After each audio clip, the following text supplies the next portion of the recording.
Con su permiso, señor presidente. Señor secretario Luis Videgaray Caso, sea usted bienvenido. Este día nos reunimos para revisar la propuesta de paquete económico que el Ejecutivo nos envía para mover el país. Dados los resultados, la pregunta es, ¿dónde lo quieren mover? Y es que, como nos temíamos desde el principio, nos encontramos ante propuestas deficientes en torno a nuestras finanzas públicas, propuestas equívocas que llevan a cometer errores y a nuestra ciudadanía a un empobrecimiento cada vez mayor. Lamentamos los pobres resultados del gobierno del presidente Peña. Por eso Acción Nacional les ha dado las reformas que pidieron y nunca hemos dudado en anteponer el bienestar de las familias sobre cualquier diferencia política. Hoy tienen las herramientas económicas necesarias, no le sigan fallando a los mexicanos. En este diálogo republicano asistimos a esta comparecencia en el ánimo de escucharlo con atención y respeto, pero también con la expectativa de que el gobierno federal sea recíproco, sin que esto se convierta en un monólogo de sordos, sino en un encuentro efectivo en el marco de equilibrio de poderes. Señor secretario, la dependencia a su cargo juega un rol clave en la economía nacional. Las acciones del gobierno federal afectan las actividades de las entidades federativas y los municipios, además de afectar directa o indirectamente la inversión del sector privado y, sobre todo, y más importante, el ahorro de las familias. La economía va mal, muy mal. Los bolsillos de los mexicanos están vacíos. No estamos a favor del discurso triunfalista de este gobierno que festeja sus logros y sus aciertos, cuando todavía siguen sin resolver graves problemas que padecen millones de familias marginadas de México. Señor secretario, le pedimos un mayor compromiso con el país. Le pedimos que empiece a hacer que las cosas sucedan. Le pedimos comenzar a sacar del letargo a la secretaría que usted encabeza. Resulta preocupante la falta de talento que ha mostrado la Secretaría de Hacienda para incentivar el mercado interno. Los constantes errores en las estimaciones de crecimiento y los fallidos programas de aceleración económica y de emergencia ponen en duda la capacidad y competencia para proyectar el rumbo de la economía sobre bases sólidas y factibles. El presidente Peña prometió a los ciudadanos un crecimiento anual de 3.9%, cerca de 800,000 nuevos empleos, una reforma tributaria justa, cero aumento de precios, cero privilegios fiscales, cero impunidad, mayor seguridad y el acceso a nuevos programas sociales y productivos, y de esto hoy nada más quedó en promesas incumplidas. El año pasado, el Congreso de la Unión validó su estimación de 3.9% en el PIB, un presupuesto histórico de más de 4.4 billones de pesos, solventando una miscelánea fiscal recaudatoria que hoy vemos recesiva, así como un endeudamiento de 650 millones de pesos, que sumado al endeudamiento del año anterior representa 1 billón de pesos. Esto significa que en solo 2 años el país se ha endeudado 20% más que al final de la administración anterior. Con la sustitución del régimen de pequeños contribuyentes, REPECOS, se pretendía adicionar 1 millón de nuevos contribuyentes, que en los hechos no ha sucedido.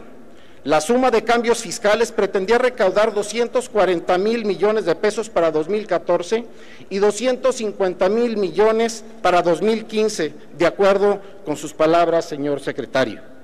Monto suficiente para supuestamente garantizar el acceso a la pensión universal y a los servicios de salud, estimación esta que también resultó fallida. Así, la Secretaría de Hacienda apostó todo su capital a que el presupuesto reactivaría la economía y que se generarían los ahorros suficientes para pagar la deuda. La inflación creció 4.15% a agosto de este año, estando por arriba de la meta estimada en los criterios generales de política económica para 2014, que fue de 3%. ¿Y qué decir sobre los precios de la canasta básica? Mismos que registraron un aumento del 5.04%. Durante 6 trimestres la economía ha mostrado un mediocre avance de 1.3%, muy por debajo del crecimiento trimestral promedio de 4.3% de los últimos 3 años del pasado gobierno. Ya pasó el primer tercio del gobierno y en economía este gobierno sale reprobado. Penosamente, el Ejecutivo justifica esta situación con el crudo invierno de Estados Unidos y no ha sido capaz de reconocer el efecto recesivo de su miscelánea fiscal recaudatoria que han llamado reforma hacendaria. Pero esa justificación ha pasado a segundo término y nosotros los mexicanos comunes y corrientes, ¿cuándo? No nos digan que vamos a crecer a 3.9%, sino cómo vamos a crecer. Usted, señor secretario, en esta tribuna el 14 de septiembre de 2010 le dijo al entonces secretario de Hacienda, y lo cito textualmente: no es admisible que México siga creciendo a la tasa más mediocre desde los años 30, como lo ha hecho la década pasada. Cierro la cita. Hoy, señor secretario, estamos muy por debajo de los niveles de la década pasada a la que usted se refirió. La miscelánea fiscal recaudatoria coartó cualquier posibilidad de crecimiento en la economía mexicana al no permitir la deducibilidad inmediata de inversiones y del gasto de previsión social para los trabajadores, situación que explica tan solo la generación de 671,000 empleos en lo que va de la administración, en comparación con los cerca de 2.3 millones de empleos generados en los últimos 3 años del gobierno anterior.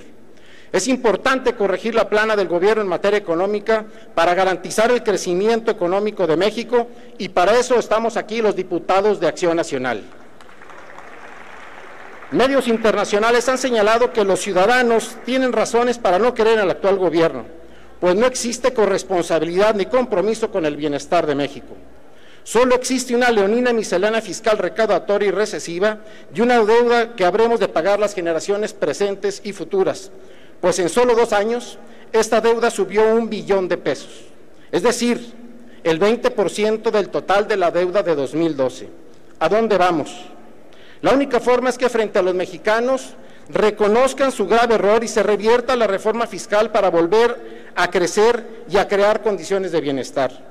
Estamos a tiempo de corregir el rumbo y evitar mayores daños a las familias mexicanas. Durante el primer semestre hemos comprobado que abrir la llave al gasto público no resuelve el tema de crecimiento, por lo menos no bajo la incapacidad de la actual administración. Demandamos compromiso en sectores clave. Hay avances cero en programas prioritarios para el país, por ejemplo, escuelas de tiempo completo, escuelas dignas y escuela segura. ¿Con qué cara se exige a los mexicanos que paguen más impuestos o que se adhieran al régimen de incorporación fiscal si al llegar al Seguro Social se encuentran con que no hay médicos, no hay medicina, no hay camillas, no hay sillas y mucho menos quirófanos que los obliguen a esperar por meses? Esta Cámara de Diputados aprobó más de 122,000 millones de pesos para infraestructura estatal y regional, y que de acuerdo a información oficial existen más de 11,000 millones que no han sido distribuidos en el primer semestre del año. ¿Dónde está la coordinación de la Secretaría de Hacienda?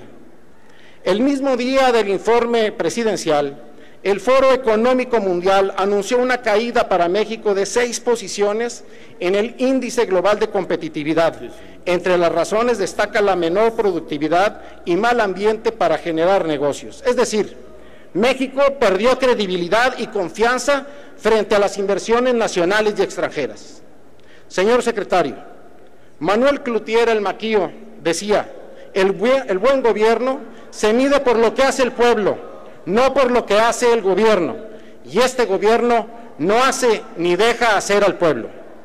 Más allá de contar con un sistema tributario eficiente que incentive una mayor inversión y desarrollo que traslade a la población a mejores condiciones de vida, el presidente Enrique Peña nos impone una miscelánea fiscal recaudatoria y recesiva que es evidente que ha lesionado gravemente la economía de los mexicanos y de todo el sector productivo, desde la micro hasta las grandes empresas, inhibe la generación de empleos y además incentiva la informalidad.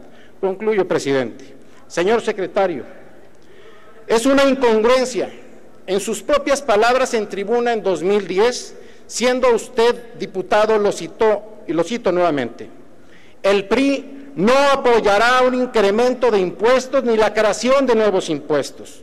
Los diputados del PRI vamos por una reducción a la tasa del IVA. Cierro la cita. Señor secretario, con todo respeto, que pronto se olvidó. Han hecho todo lo contrario a sus palabras, con su miscelánea fiscal, incremento de impuestos, crearon más impuestos y aumentaron el IVA. El discurso del Ejecutivo no son más que buenos deseos, son discursos mediáticos. No existe congruencia entre lo dicho del gobierno federal y la realidad de los mexicanos. Hoy estamos a tiempo de cambiar las cosas. Revisemos el paquete económico con seriedad y con inteligencia, pero sobre todo, diputados, con una verdadera responsabilidad por México. Gracias. Cámara de Diputados, 62ª Legislatura.